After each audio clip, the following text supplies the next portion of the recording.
Okay, so welcome back to the Dirt Journal. Me and Ollie have quite a mission here. We're going to start by showing you how to candle eggs. So, inside this box, we have probably 5 dozen eggs, and you can see some of them have broken egg yolk on there. Some of them are fresh from today. Some of them have been sat on. I had to mix them all together. We're moving chickens into our chicken yard. We're adopting a bunch of chickens, and we already have some. So these were all the ones in their nests. We have to figure out which ones, because they had a rooster in there, might have baby chickens in there. So we're going to show you how to do what's called candling your eggs. And they call it that because you used to go out at night and use a candle. We have a super bright flashlight, and we'll use that, and it allows us to look through the egg and see how there's nothing in there. Now if there was a little baby chicken inside there, sorry for the feathers, that's real life though. See, one of the chickens stepped on there and broke one, and the yolk got out on the other side, on the outside of the other. So we can see there's no chicken in there. And the next thing we'll do is we'll float the egg. So we'll put it in water to where it's completely submerged, and if it doesn't float up to the top, then we know it's still a good egg because the gases inside haven't built up to where it's got a bubble and stuff. So we have to get a little tray, and we'll go through all of these and we'll candle them all and see if there's little babies in there. So these will be for all the ones that we bring inside, and we're going to float them and see if they're edible. Let's start with this gigantic. Nothing in there. Nothing in there. Nothing in there. Okay, we'll cut back if we find anything in anything. We'll be back.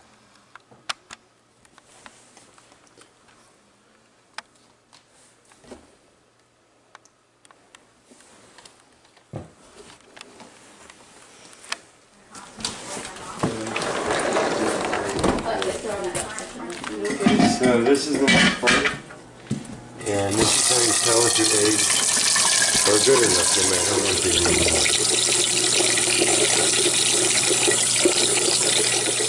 Nope, right down to the bottom. We can look at it and we can kind of move them.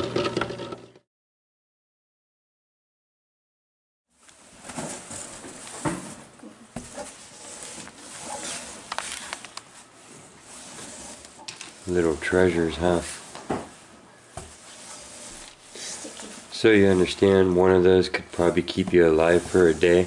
Everybody needs to register that we're only alive because we have food, right? Yeah. That's a lot of free food right there. Well, not free. Have to feed them, huh? Can actually get to be where your own eggs are pretty expensive. But that's one of the things that we're going to work on is in future Dirt Journal videos, is I have some different formulas for making your own chicken mix, old-fashioned ways of doing it.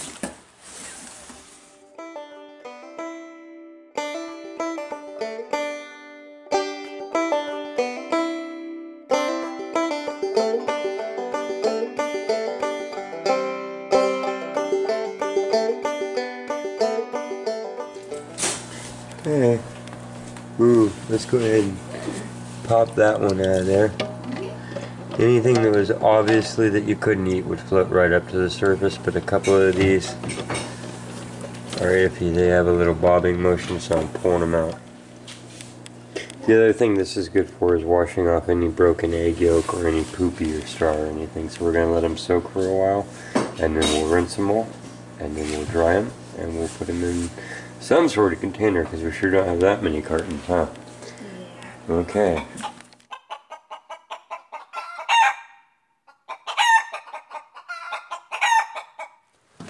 So now we're going to go and clip the chicken's wings. So we'll do our rooster first, and this is the rooster, and he's new, and we don't have a rooster right now. So this is a danger zone because all of the chickens are going to be mixing and establishing their pecking order. Now, among the females, They probably won't hurt each other. We have to make sure that nobody's becoming too omega position, meaning where they get pecked at too much or going bald or anything, and they have to jostle around. It's natural. You watch them. Now the male, the rooster here, he's awesome. Look at that. He's going to help us protect because we've lost Drover, who is outside a lot at night, our dog. And so a rooster helps you keep the possums and the raccoons. I mean, this guy will charge me when I walk into the pen and stuff. So, but one of the things that we have to do right now is disable him a little bit as far as his weaponry. So roosters have this, and female chickens, hens don't. So you see that spike? That's what they used to fight each other with and enemies off with. And believe me, with his big old leg, he can actually give a little punch of a thing. So what we're going to use is animal clippers. Now these are the same things that you use on dogs. You want to try and avoid using flat blades, shears, because they will split the nails of your animals. And you don't want to go too far on a rooster. Just the tip here. Okay. That's all we needed. Now give me a close-up on here. This is a really hard thing to do, and if you ever have blood come out, it's okay. And some people take them off way short. It's just like cutting off your dog's tail. It's preference. I don't like to do that. We're using them for defense. All I need them to do is not be able to actually kill the other chickens and stuff. I'm going to watch, and if he starts hurting anybody or singling anybody out, we'll put him in a cage in there with them, but a little bit separate, and let him adjust for a little while. There's all kinds of things that you can do, and hopefully it'll work out. But we're going to take off just the actual sharp little spike there, and I'm very minimalist about it for infection. With animals, they're just like us. You're trying to do everything without opening things up to infection. Okay, I'm happy with that. He could still, you know, spike a little furry creature until it ran away, but not necessarily stick it. They can do some big damage with one kick on another chicken when you didn't want to. Now, let me show you the wings. A chicken can actually fly, especially a big guy like this, right out of a 5-foot enclosure. But they're not the greatest flyers. So what you do is you take only one side. If you clipped both sides, then they would be able to balance out again. Where are my scissors? Are they up here? Yeah. Then they'd be able to balance out again and fly away. So you just want to take one side. And again, you're not going way far down to where you're going to be getting blood out of the feathers or anything. It's just like a haircut. And you can see basically the lines. See, these are flight feathers here, but they're shorter, and they just wouldn't work for them. So I'm actually going to follow that line across here. No pain. This is a haircut just like me or you. There's no blood. This is the haircut. There's nothing in there. See his face? Completely fine, but he doesn't have even lift now, and with his big old body, he can't. He can fly up to his nest, and he can do little jumps, but he can't get up and over the fences. So it's a way that you can free range and not have him get over. You don't have to have the whole top closed off. Okay, this guy seems like he's, you know, for a rooster, he's a pretty mellow creature. So we're gonna go put him in and with the ladies. Okay, repeat, and then just follow the lower feathers. That's all. You don't need to trim them. Just kind of come out to the tip. You don't have to go incredibly close.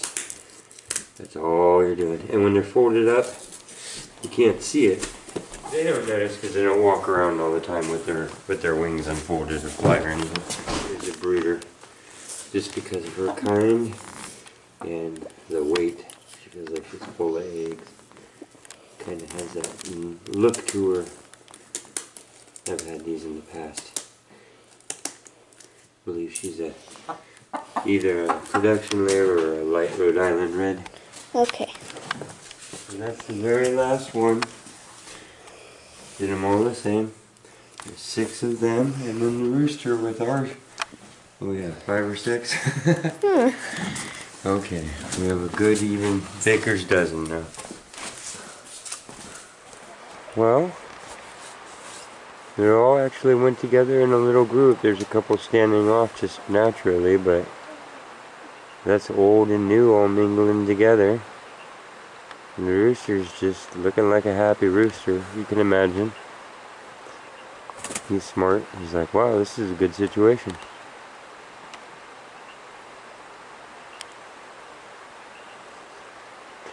Okay, well now we just have to pay attention to the wear on the feathers. Make sure that nobody's getting pecked on too much, but you can see old and new mixing together and they're not jostling.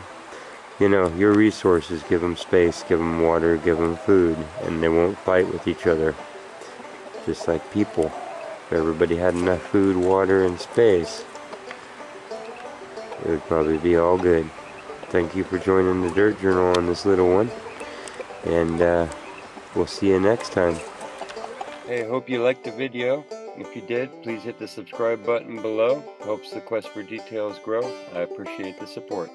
And if you double click the bell icon next to it, you'll get a notification each time we put out a new video.